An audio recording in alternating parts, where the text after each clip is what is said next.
It's challenging enough to keep landscape looking good during a drought, but what if you have several acres and they have to look good because people are paying to use them? I'm Debra Lee Baldwin, author of 3 books about succulents and using them in gardens, landscapes, and containers. Recently, I spoke at the Santa Barbara Women's Club at Rockwood, a popular wedding venue near the Mission in downtown Santa Barbara.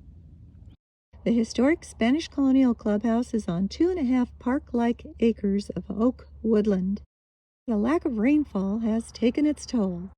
Members confided that their groundskeeping budget had been decimated by a year of no bookings during COVID. How, they wondered, can they make the landscaping look good again? It's a lot of work.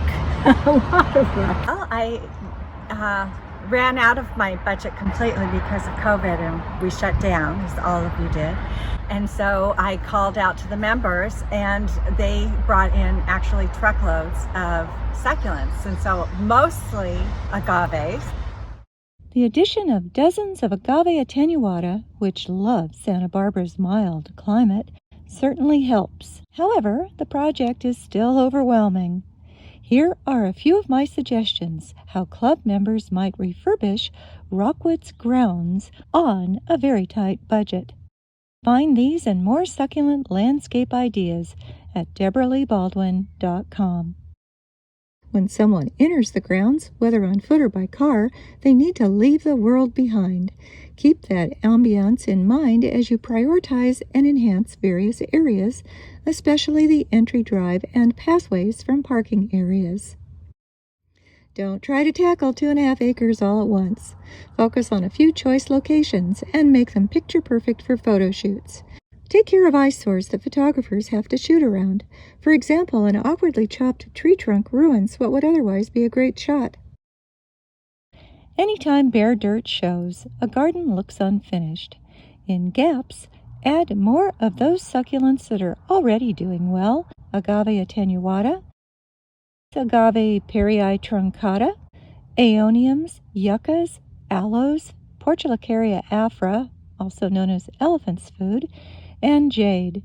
Doing this will lend visual continuity and minimize maintenance. Do not, however, be tempted to add agave americana.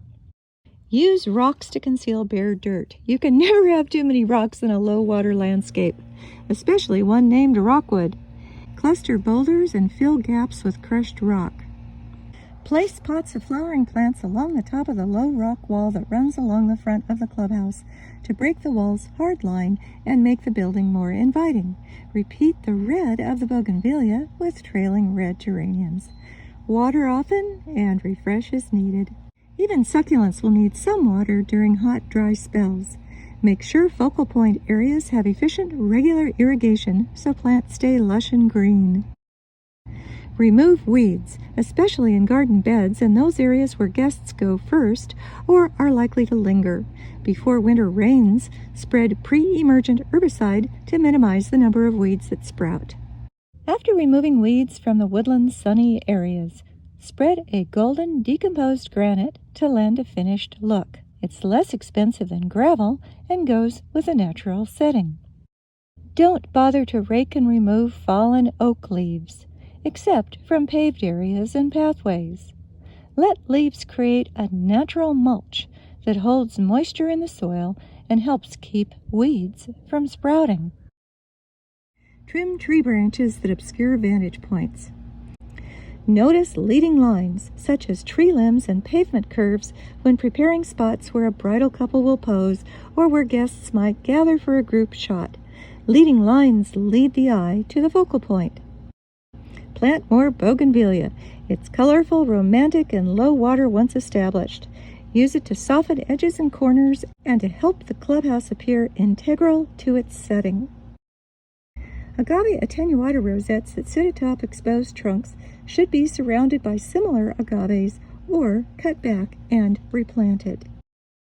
Leggy aeoniums need to be pulled out and replanted as cuttings. Keep the top growth and discard roots and stems. To make it easier for cuttings to establish, dig the soil and amend with compost. If If you live in the area, do let the Santa Barbara Women's Club know if you have succulents to share. That's also a great way for nurseries to be noticed and appreciated by the members. And if you're looking for pleasant, social camaraderie with intelligent and friendly women, do consider joining. If I lived in Santa Barbara, I would. I hope you found this video helpful and entertaining. I appreciate your comments. Please subscribe and hit the like button. Thank you for joining me.